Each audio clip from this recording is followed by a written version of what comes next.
You are listening to the Global Psychosis Network. Global Psychosis Entertainment presents the Jimbo Trashy Podcast. Everything is a conspiracy. Everything is a conspiracy. Everything is a conspiracy. Everything is a conspiracy. It's the Jimbo Trashy Podcast, where everything is a conspiracy. Even you are a conspiracy. I am your host, Jimbo Trashy. Tonight my guests are Lucas, Mike Checker, Holla. and Dustin. How you guys doing tonight? All right, man. Wonderful. Oh, good. No it's complaints. Good to be here. I want to get into this real quick. I'm looking at this forum here. It said this guy bought a cell phone jammer. Have you guys heard of those? No. Cell phone jammer. I've heard of it. He says here, a while ago I was having some trouble with my neighbor, mainly because she is fat and ugly. She also likes to sit on her balcony, which is right next to my bedroom window, on her cell phone at all hours of the morning, probably trying to cut a deal with KFC so she can buy wholesale. After many attempts to get her to shut the fuck up, I decided it was time to take the matter into my own hands. I purchased a cell phone jammer off the internet, which also jams Wi-Fi, Bluetooth, radio, and fucks with my TV. I had it sitting next to my bed, just waiting for the fat bitch to wake me. When the time came, I turned it on. Then after about 10-15 seconds, I hear her saying loudly, "Hello? Hello? You there?" Says he erupted into a fit of laughter. I guess him and his buddies to go to a pub, and I guess all these hipsters were like checking their fucking Facebooks, and they couldn't like activate it and shit, so they're like trying to get their fucking cell phone shit to work or whatever. But this little toy seems pretty fucking interesting. He's got a picture of it here. I'll show you guys if you've never seen one before. So it's a device, is it? Oh, and he carries that in his pocket. I guess he just carries. It looks like, yeah, he can just like battery packed or something. So and then you bring that around, and then the people around you can't use their cell phone. Yeah, it like jams the signal. So he did it because his neighbor wouldn't shut up. You know, always on the phone at like probably 6 in the morning or some shit. Oh, and so the neighbor's talking on the phone, and that bugged the shit out of him. It was right by his bedroom window. Oh, okay. Where does he live, in San Francisco? I don't know. Where they, where their fucking houses are like this close. I'm holding my hands a half inch apart. I can see that being useful. It says location Straya. I have no fucking idea what that is. Thanks to Timmy B NoFX for that little story there. That's his little story about the cell phone jammer. But I'm kind of interested in getting one of those. I'd use it just to be a dick. You know? Just piss people off. Yeah, I've heard of other like jammers like that. Yeah. Like I've heard of satellite jammers that people fucking have used for other people's like televisions or the internet for Wi-Fi signals. I've heard of Wi-Fi jammers. Hackers and shit will use it while they're going through and hacking your shit, so you can't get onto your computer, and it gives them time to kind of fuck around. Oh yeah. Unnoticed, and then. Dude, Adam used to go around like in 7th grade. He had this thing called a beige box. Mm-hmm. You could like tap into someone's phone line and like use their fucking phone number and like call somebody. Yeah. So he'd like prank call people and shit on their fucking. Like, you get the number from like someone you recognize, you know, like on a pager or some shit, or I forget how you would use it, but you could just tap into their phone line and use it. We used to have in middle school. We had some pretty cool ass. They call them freakers. Actually, they have an actual like term for them.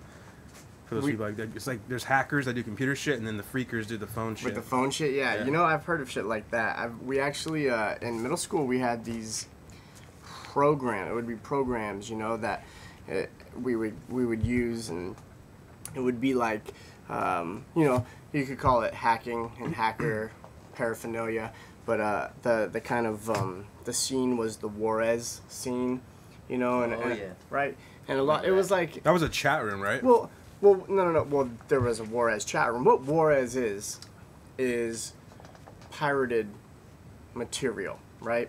So, like, Juarez could be anything from a movie still in theaters, to a DVD, to Adobe Photoshop, okay? Anything that you get that's free from the hacker community.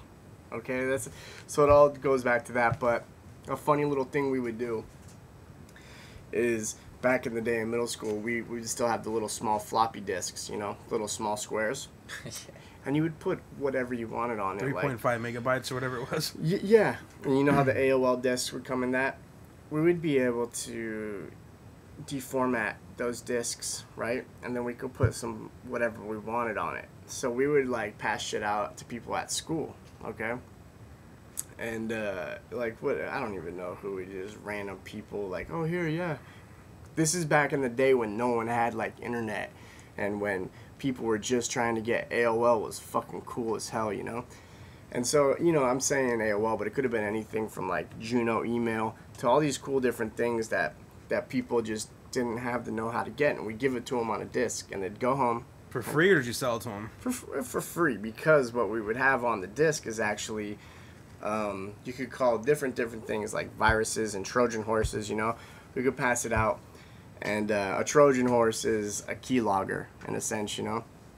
And we back then would have these things, you put it into your computer, and anytime you'd go on AOL, it would send us an email of what you type in as your password and your username and shit like that. And it even could work for credit card numbers. But we were really young and we were too much of, I guess, bitches to fucking start taking, not amateurs, we were just too young and scared to take these credit card numbers, which we had, and use them to actually buy shit and get in trouble. But what I was getting into about the beige box you're talking about is we had this one program where we'd give the people through school, they'd go home, they'd put it in their computer, and they'd start the exe file, they'd activate it. And what that would do is as soon as we would go home, we would know it would happen because we'd have this other little program on our computer, and it would show us all the people who have installed these files. And then you got this box basically with all the different names of the computers and you click on whichever one you want. Bop, bop, bop. And they never knew? They would never know unless they ran a virus scanner. They're like, well, my computer's acting weird. Or basically because what this program did that I'm talking about is it gave us complete control over the computer. While they still had control and they could do stuff, at the same time I could sit there and watch their computer screen or watch where they would go to. They would go to a porn site, whatever they'd be doing, and at the same time, I could take over control with my mouse and open up their programs and open up shit through their shit. This is back in middle school, and these are little things like the homies of Vutrong and Paul Kadick and Wes Noble and shit like that. Like, that's little things we would do, but that's what that reminded me of. We'll blurt out their names later. Here's a funny story. They were little kids then. Adam used to do that kind of shit too, where he'd hack people's AOL accounts. I don't know how he did this shit, but it's called phishing with a PH. Okay, well he got someone's AOL address or like password and shit with someone we went to high school with. So basically, we wanted to fuck with this guy because he fucked with one of our friends. He sprayed like pesticide. He sprayed pesticide in the kid's eyes, like in 7th grade and shit. Oh wow. So the kid fucking got like blinded and shit. It was like one of our buddies or whatever. He got blinded and shit. It's like, whatever. But we're like, dude, we gotta get that guy back. You know, this was like in 7th grade or 8th grade or whatever. So we went the whole summer break or whatever. Then we went back to, we started freshman year West High. Well, this dude was friends with this chick named Sarah on his friends list, and she was kind of chubby. So we went on there and you know, clicked on his buddy list. Said, hey, what's up? And she's like, oh, hey, what's up, Johnny? And we're like, you know, I remember saying like, hey, how come you're so fat today? And just like totally like ripped her apart, you know? So the whole time she's thinking it's Johnny. So then the funny thing is I had a class with both of them, like a third period or some shit. So third period comes and I see them fucking just like, she's just like fucking pissed off, like staring them down. So class ends, he goes to say hi to her and she's like, don't even fucking talk to me. And he's like, what do I do? And like, he's got in this big fucking argument. I was just standing there cracking up because I knew exactly why they were fighting. And to this day, they fucking hate each other's guts. And they don't know it was because of me, dude. Well, now they know. Hey, Johnny. Hey, Elizabeth. What was her name? Sarah. Sarah, how you doing? I tell you what, if I had a cell phone jammer like that, I'd put it on loop during UFC events. Oh, so I would put it on. You know what? Anytime Luke comes over to my house. My name's Lucas.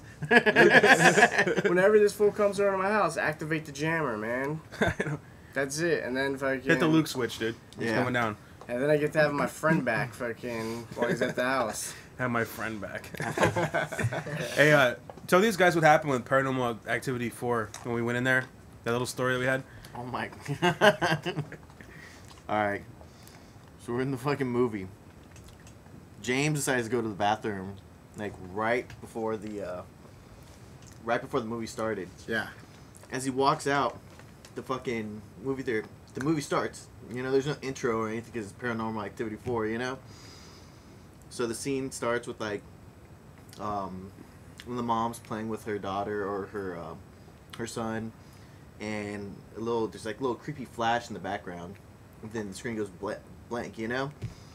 Just so happens James comes walking in at the exact same time, and it's like dead quiet right there. And then James is walking in his fucking boots. So all of a sudden you hear the...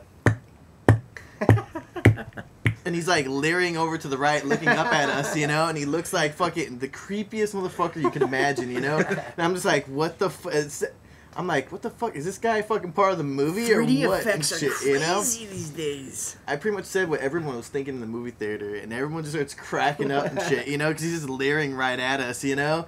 And then he comes upstairs, you know, and like everyone's just laughing right at him as he's walking up. There was like 3 rows of people like cracking up when I was walking up there because I walked in there. And I was like, that's kind of quiet in here. What the fuck? You know, like not even a fucking monologue, like nothing, just dead silence. And I don't know how like it looked on like from your angle, but it looked like it probably popped in on the screen and shit, and just kind of like walked in front of it. All you needed was an axe. All you needed was an axe, and you would look like some murder. Yeah, so you hear like the. And I was walking all slow and shit because I was trying to like see where they were at. And I walk up the aisles and they're all cracking up, so I'm like, boo! So I sit down and shit. Especially how many people are fucking wearing boots these days. The boots I don't know, come right? off, man. That's funny though. Yeah, I could see that happening in the theater. Paranormal, especially in paranormal movies. Right, especially right when it's a dead quiet part 2. You know, like yeah. Wow, that you know what, dude? We should do something like that. Let's start making movies. You know, where it has. You know, I was going to say, like, crowd interaction, which I would be okay, but have you ever seen the movie or been to Universal Studios and seen the Terminator, 3D show? No, what's that? Well, it's really fucking cool. I don't know if they called it 4D back then. I think they still called it the Terminator 3D show. But it was like you know, the old school 3D shit at Universal Studios mixed with Star Tours, right? Where you're sitting in a seat and there's a movie screen, and the shit on the movie screen, you have glasses on, so the shit's popping out at you. Oh, it's like Captain EO? Like Captain EO, but then at the same time, your seats are shaking and moving, right? So like Star Tours, and then they have the fucking extra bit of it where they have robots and shit that come out of the walls, and they're like live action, like right in the thing, and they're shooting, they look like the Terminator robots and shit, and then they have live actors that like the 3D in the movie, when you're watching shit like 3D coming out, they have like just a smoke time to the special effects where an actor pops up from out of the stage, a real dude, and he like also is in front of you, and there's actors swinging all around. Oh, it sounds like a play almost then. It's a mixture. Yeah, it's a mixture between Captain EO, Star Tours, and like a play. That sounds badass. It's sounds incredible. Dude, and then like I don't want to. Gotta get to Universal Studios quick. You know, if you've ever, I'm not saying I did this, but if you've ever been on hallucinogenics before, mushrooms, acid, I don't know what your fancy is, but you go into this fucking theater, and I've heard from somebody that you sit in there and you're watching it and you're just jaws to the floor and your eyes are open and you're looking at it, and these actors, you don't know if it's 3D or if it's actors, and at the end of this damn thing, at the end of the Terminator show, like there's this big explosion, and I swear the whole room, so I heard, is filled with smoke, and it just like engulfs you, like boom, boom's explosion, and all of a sudden whoosh, the smoke comes in front of you, and you can't see to the left, to the right, to the front of you, and like you're sitting there if you're on drugs, and the smoke starts clearing, and you're just looking around you, and you see the people, like even the people next to you and shit, who may or may not be on drugs too, and they're just looking like, just like, are we being attacked by did the end of the world just happen right now? Like, sounds like the Aurora shooting over there in Colorado, dude. Oh man. How much do they charge nowadays for a ticket at Universal Studios? I haven't been there since fucking I was like 5, so I have no idea. I do want to go there again though. Yeah, me too. Probably around $50. Yeah, they have a thing when I went that time, or when someone told me they went that time. It was it was buy a day get a year free. You know, and I think they still have that going on. So you pay like $60, and then you could go for the rest of the year anytime you wanted. And that's what we did. We went a grip of times, and yeah, Universal's cool. You know, I can get you discount Whatever. tickets through my work too. Oh, okay. Yeah. Oh, we should go soon, man. As soon as I get that unemployment. why don't you invite the rest of the audience too? Nah, this is me and Luke. It's a secret. Yeah. Nobody knows. So, you mentioned something about a first transgender wrestler. Yeah. You know, I'm a very open-minded person. I believe in gay rights because I don't like people telling me what the fuck to do and what's right and what's wrong. And you know, I believe that gay people should be able to marry whoever the fuck they want. You know, like I'm not opposed to anything that people can do that don't hurt themselves or hurt another person. You know, less about hurting other people. You know, but you're hurting yourself too. That's another thing. You know, you could debate assisted suicide and shit like that in Oregon, which is legal. But anyways, I think it's pretty fucking cool. This, I don't know if you, it's a dude who has gone through surgeries and is a transgender girl now. And his or her name is Mariah Moreno, the bloodthirsty vixen. I just Googled imaged this thing, and like I tell you, if I was drunk, I probably wouldn't even know. No, I maybe didn't, maybe if it talked. when I saw because the first time I heard it, I was at an event, okay, and I didn't know that night. You saw her, him? Right, and it was actually in the middle of a death match where Supreme, and it's funny because I didn't put this all together, obviously then, but Supreme, who is the deathmatch champion, is a California legend in deathmatches, XPW superstar, XPW Hall of Famer, if XPW ever has a Hall of Fame, and he fought Angel, the hardcore homo. Okay, and What the fuck? yeah, and it's This has just completely turned me off to wrestling right now. if you're afraid, I'm a half-ass fan as it is, but if you're afraid of your own heterosexuality and homos really scare you, I could see that. No, but they've taken it to a whole completely new level right now. You Why know? is that? It's a almost level? a mockery. He's sounds really like. gay. Angel is really No, gay. I mean that's cool, but to call yourself the hardcore homo. I mean, it just sounds like a mockery. That's the point. If you have any idea what XPW is, it's completely trying to piss people off. Did you know they have a gay rapper? I forget his fucking name, dude. I believe it. Fuck, what is his name, dude? It's like fuck, dude. It's like Gangsta Fag. I think it's Gangsta Fag, dude. Let me Google this real quick. There's a battler that's bisexual.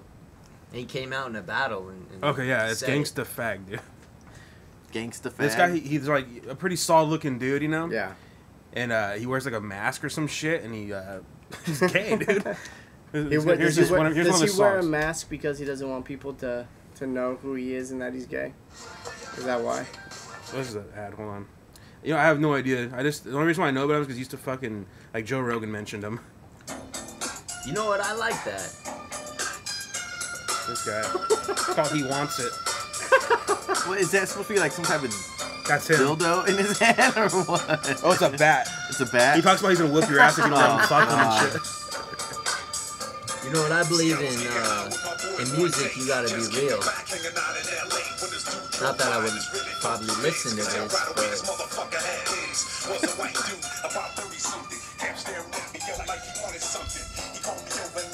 But it's like, or no, he paints his face. It's not a mask. It was a mask, but yeah, he's like a pretty solid looking light skinned black dude. Yeah. That could probably fuck some shit up, if he wanted to. But his songs are about how he's gonna whip your ass if you don't let him fuck you and shit, dude.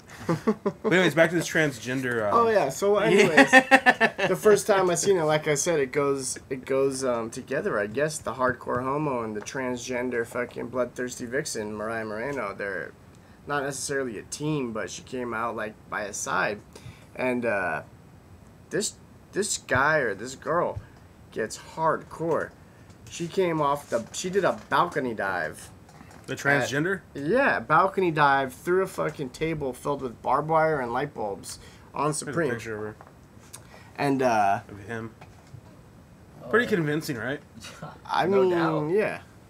I mean, she looks like some For a Hispanic wrestler, slut. too. I'm yeah. just pulling down the skirt in between your legs.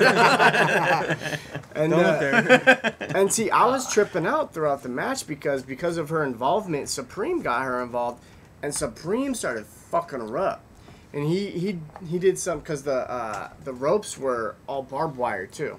So like I said, she got involved and she did her balcony dive and was awesome. The crowd was chanting, "She's hardcore, she's hardcore, she's hardcore," and Supreme gets involved, starts fucking her up. He puts her through a table herself full with light bulbs and barbed wire. They had to cut her out because her hair got so entangled in the barbed wire and everything that they had to cut the barbed wire out from her, you know? And like, I was like, damn, this bitch is crazy. Hardcore homo.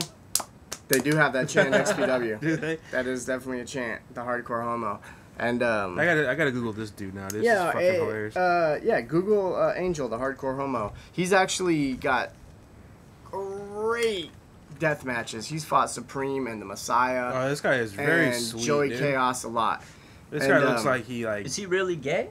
Or just a gimmick? I think he's really He's gay. pretty gay, dude. I think he's really gay. The thing, I put in hardcore homo Angel, and there's all these fucking gay porn Yeah. images. Like, damn it, dude. Oh, not him. I mean, there's Just other wrestling shit. ones Right, too, but right. it's like There's fucking other ones mixed in, 25% yeah. that, and then like 75% fucking hardcore gay porn with all these guys with crew cuts and shit. Yeah, and so this Mariah Moreno has made a name for herself. She's going all the way up and down the scene, but she wrestles chicks. You know, she's like in the Divas division, and actually one of her main rivals was this girl named Buggy Nova, who's now signed with WWE, and in WWE's developmental Ohio Valley Wrestling situation, whatever. And I don't know. I was just thinking, like, what do you guys think about that? You know, it's actually a dude. It was a dude, but she's a chick now, and now all she does is wrestle chicks. But every now and then she gets all hardcore and gets, you know, thrown through tables by dudes, and I don't know. I thought it was. I thought it was pretty cool, to be honest. I dig her. I mean, Dig him. Dig Gold Dust, whatever. I think, was like the pioneer of getting that shit kind of like. And into see, that. Goldust though is straight heterosexual, Yeah. hardcore. You know, But I mean, that's he a kind of gimmick. hinted that he was bi, maybe. I mean, But I'm not he's saying not. I know he wasn't, Yeah. but I'm saying like he was like kind of like Yeah. the first, like the pioneer for that to happen. I And see, feel like. for him, that's crazy because he's an old boy. He's an old country boy. You know, he's an old country boy for real. And like, that's not something you fuck around with when you're a country redneck, like beer drinking boy. You know. Whatever gets the money, you know? Of course, and that's Vince McMahon's idea, and Goldust took off, and everyone knows Dustin Rhodes for Goldust now. They don't know him for being Dustin Rhodes. Oh, I took Yeah. a lot of heat for that. Dustin Rhodes was Lot fucking of boring, jokes. man.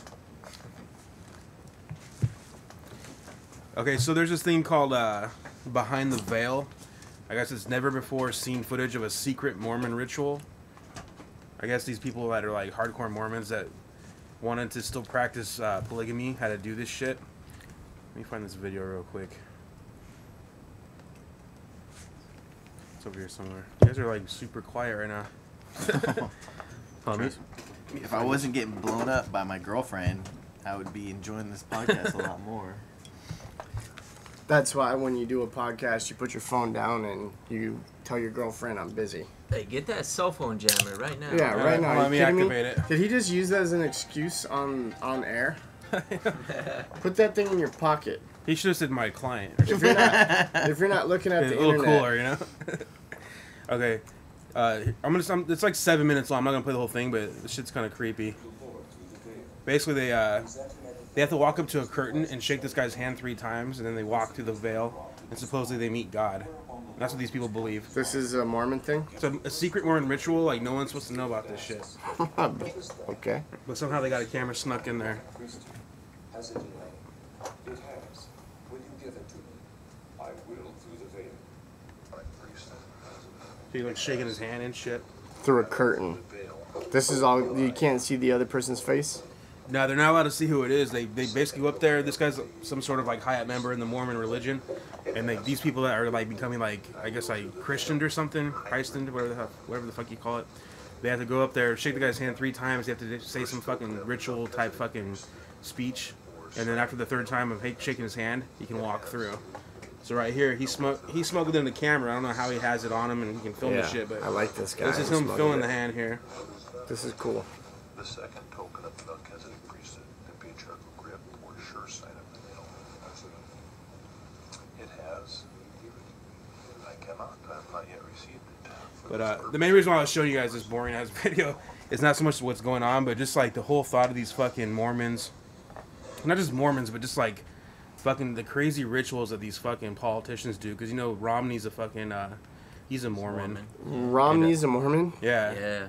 And his I will, you know, like, I'm a very middle of the line. Like, I'm not a Democrat. I'm not a Republican. Mm-hmm. I am, well, a lot of people would say probably, I guess, I am liberal.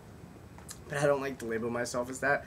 I'm a believer in freedom and doing what the fuck you, like I said earlier, doing what you want to do that's not going to hurt the person next to you.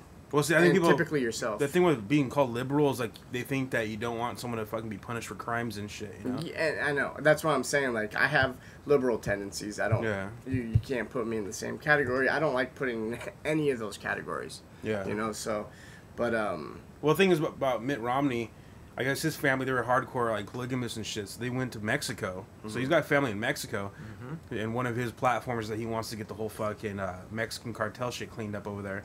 But they're wondering now, is it because you actually care about the problem, or is it because it's affecting your family? Because I guess his family's like having like fucking shootouts down there with the fucking cartels because they want that little piece of area back. Like, there's an actual community down there in Mexico that's all white people. You know, I thought that was bizarre by itself. I always thought Mexico. I just thought that was all Mexican. My family. I got a chance to visit Utah and stay with my family for a bit, and my half brother, he actually lived in Mexico in one of those communities, man. And I guess they have to be all. They have to have guards, armed guards. You know, shit's crazy over there, man. Yeah. Oh yeah, I can only imagine. You know, I mean, my experience with the Mormon religion actually wasn't too bad. They got your strict Mormons and your jack Mormons. Yeah. You know, and well, let me clarify. This is actually considered a small portion of the Mormon religion, so I should let you guys know, or let whoever's listening know. It's not like a majority of Mormons are like this. A lot of them like gave up the whole polygamous lifestyle. This is like a small sect of that Mormon religion. Yeah, I met a lot of good Mormons. You know, of course, just like Christianity, Catholicism, Muslims, Buddhists.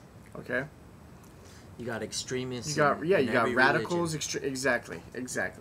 And for me, Mormonism, if that's how you call it, it falls under the umbrella of one of the dumbest religions based on their actual how it started. Okay. Their scripture. From John Smith. From John Smith or whatever. Oh, the guy you guys went to high school with? Didn't we all go to high school? Jeez. Yeah. Don't we all know John Smith? But I'm pretty sure that's the guy, right? That's their Jesus or whatever. Sorta, yeah. He's the Messiah that saw God, right, or whatever, and he's the main guy who's been. I talked to God, and he told me this is right. And you know what happened to him? If you actually read in and do your research about him, this idiot just got caught by his wife cheating on his wife with other bitches and told her that God came down and told me I'm supposed to fuck these girls. Babe, it's okay. God said I'm allowed to. Okay, and I know I'm using dirty language and I'm being a prick, but, like, that's just the bottom line of it. I'm not sugarcoating it, and that's what it is. And then to be a female and follow this and go with it, like, you just have to have How ridiculous problems. is it to have one of those girls be excited, like she's all giddy, putting on her wedding dress to be wife number 4? Right. You know, like, I'm so excited. I worked actually with a guy who had 2 wives, and you know what? It was actually pretty cool. He was kind of a normal dude. He had one wife that worked in the office with him. He had another wife that stayed home and watched the kids. You know. Yeah. I think I'd be a cooler guy if I had a harem, though. You know. Well, let's put it this way: which one of us wouldn't want to have 2 wives? I know, right? I'm not saying that a guy with 2 wives ain't cool. He's probably the coolest motherfucker we all known. You have one cooking for you, one doing your laundry, one fucking you all at the exact same time. How cool is that? I just think that, like, that's a fucking joke to me. to think that you think God thinks that's right.